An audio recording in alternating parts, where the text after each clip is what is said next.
So if you haven't already, go ahead and pull up the spreadsheet that we talked about earlier in the course where we will be tracking all of the business information. At the bottom you'll notice a competition analysis tab, so go ahead and click on that tab. And here you'll see I've already started pulling together some of the data for the business that I'm working with.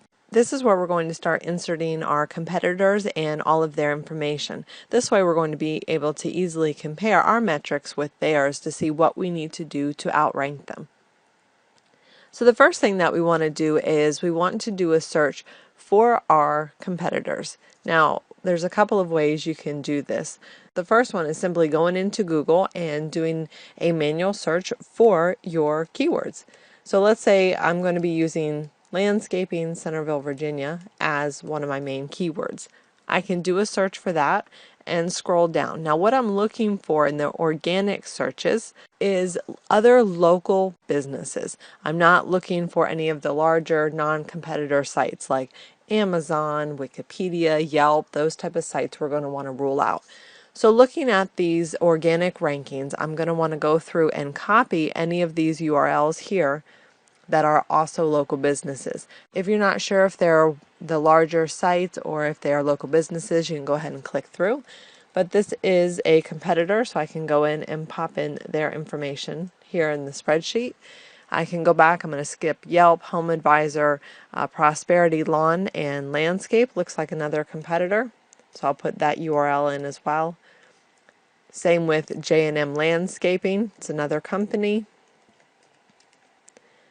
Now I'm going to skip Angie's List, that's not a competitor.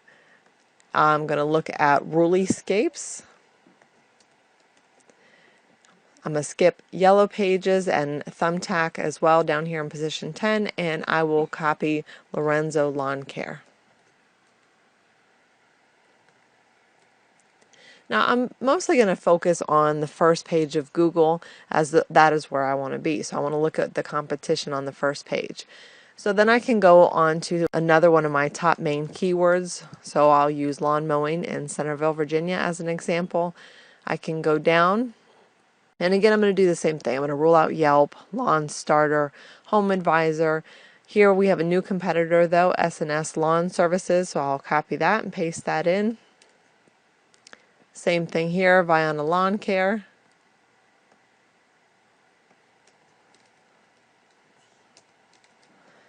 We have Angie's List, Thumbtack, Super Pages, and Brian's Lawn Mowing.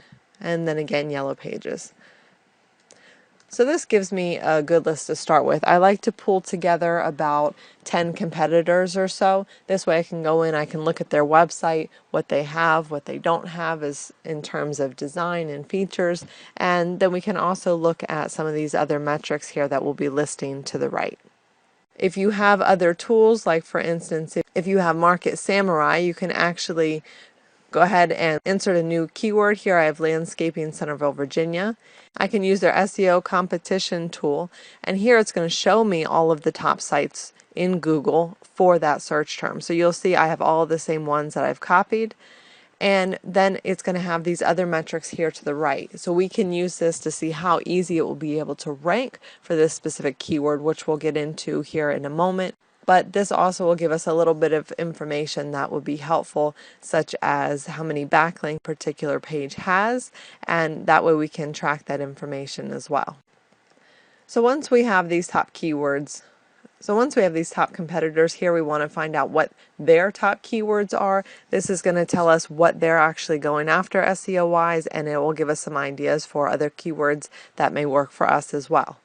So to do that, there's a couple of tools we can use. We can use SpyFu or we can use SEMrush. So what I'm going to do is I'm going to copy the URL from my first competitor. I'll pop him in here.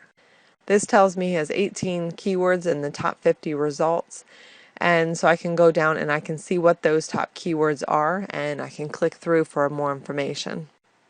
I like to sort by rank so I can see what they are ranking for highly. However, if you don't have a paid version, of course it's going to limit what you can see, but this gives me some other ideas. So Landscaping Northern Virginia, landscaping companies in Northern Virginia. So this will give me some ideas of other keywords I could go after. But this also tells me that they don't concentrate specifically in Centerville. They're also looking at areas in a larger geographical area.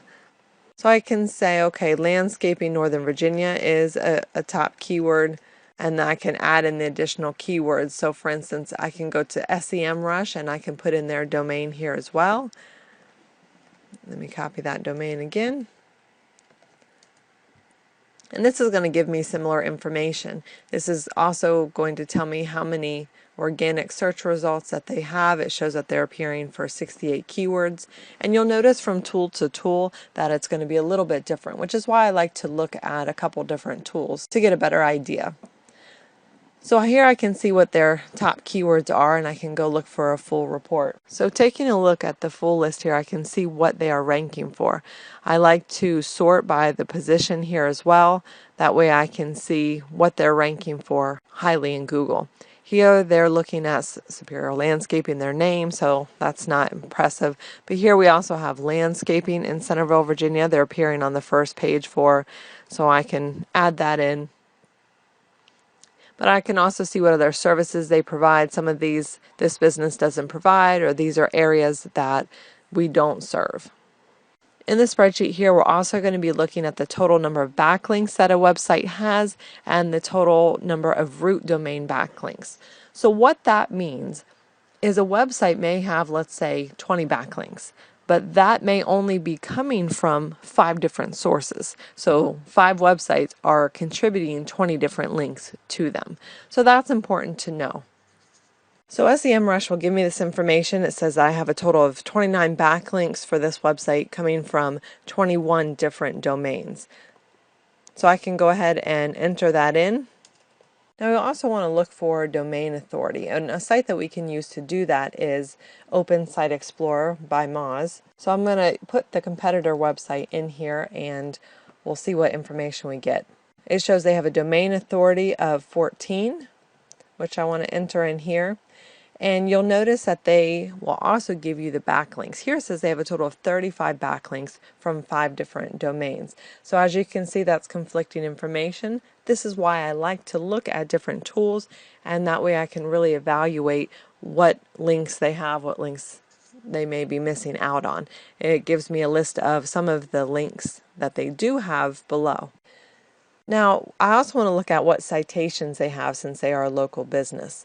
And if you are serving a US or UK business, you can use Moz Local. And what you can do is you can insert the business name. So I'm not sure what their zip code is since they serve different areas. We'll see if they have it listed here anywhere. Yeah, I don't see it listed anywhere here, so I will just use Centerville zip code to see if they come up. And they do. This is them. So I can click on them, and here this is going to give me a score of 63. So now when I go back and insert the score, I can see that I have a score of 52, so I have some work to do. I'll also be able to take a look at what profiles that they have, what information they're lacking, so I can see how I can outdo them with the citations as well. But that we will get into in another section. Now, if you are not working with a US or UK business, there are other services like Bright Local, which is a really great service for working with citations, for building your citations, and also WhiteSpark. These companies work with other countries as well and can help you track rankings, find different citations, and also be able to compare your competitors. So those are very helpful services.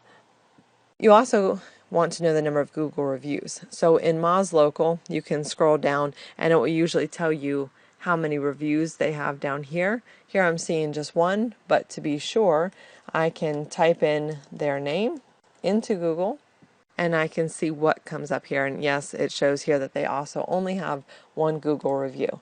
So that's good for us. We have 3 as of right now. Now, to get an idea of monthly traffic, you can also use SEMrush, and you'll be able to get an idea of what their traffic is. So here you can go in, you can see, okay, in May they had 277, and it's stayed pretty consistent, looks like, through the end of the year. So that will tell you about how much traffic they get every month. You can also use tools like SimilarWeb, and you can put in your competitors' information in here. You can also use Compete, and you'll be able to compare different websites as well, and this will give you some different metrics. So if you're looking for some other tools, this will give you a well-rounded picture as well. Now, one last thing you can do is we talked about crawling your site that you're working on, but you can also take the same steps that you took for your client website with the competitor's website. So you can do the manual crawl, you can use the tools that we talked about, and I'll include a list of those as well. And this is going to give you an idea of how many pages that this competitor actually has, what pages are actually set up. And this will again just give you an idea of what they have done compared to what you have done, so you can see why Google may be ranking them over you and what you'll need to do to outrank them.